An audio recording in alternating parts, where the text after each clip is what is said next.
నేను ఎప్పుడు కూడా నా లైఫ్ లో ఇలాంటి వ్యక్తులతో రాజకీయం చేస్తాను అని ఊహించలేదు. ఇంచుమించుగా నా రక్తం మంతుకు పుట్టిన నా కూతురిచ్చి పెళ్లి చేస్తే తండ్రి లాంటి వాడిని ఇంచుమించుగా లాంటి వాడిని ఏ విధంగా మోసం చేశాడో ఒకసారి మనసులో వాడితే మనసుతో ఆలోచించమని నేను అడుగుతున్నాను. ఇదేంటండి చిల్లర రాజకీయాలు? చిల్లర కూడా కాదు ఇది. ఏం రాజకీయాలు నాకైతే అర్థమే కావడం. కానీ వాళ్ళలో మానవత్వం ఏమైనా ఉంటుందేమో అని పరీక్షించాను నేను. మానవులం కాదు, మేము పశువులం. నమ్మిన వాళ్ళకు ద్రోహం చేస్తాం, నమ్మిన వాళ్ళ గొంతు తీస్తామని చెప్పి ఈనాడు నిరూపించుకున్న ఘాతకుడు వాడు. చరిత్ర మరొకటి.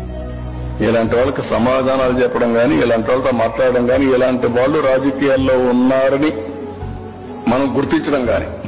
చంద్రబాబు నాయుడు ఏ విధంగా తన తండ్రి లాంటి ఎన్టీ రామారావుకి ద్రోహం చేశాడు కేవలం పదవి కోసం, ఏ విధంగా ఆత్మని అమ్ముకున్నాడు, ఏ విధంగా మానవత్వాన్ని చంపుకున్నాడు అనేది నిదర్శనం. సాక్షాత్తు ఇది శాశ్వతంగా ఉంటుంది.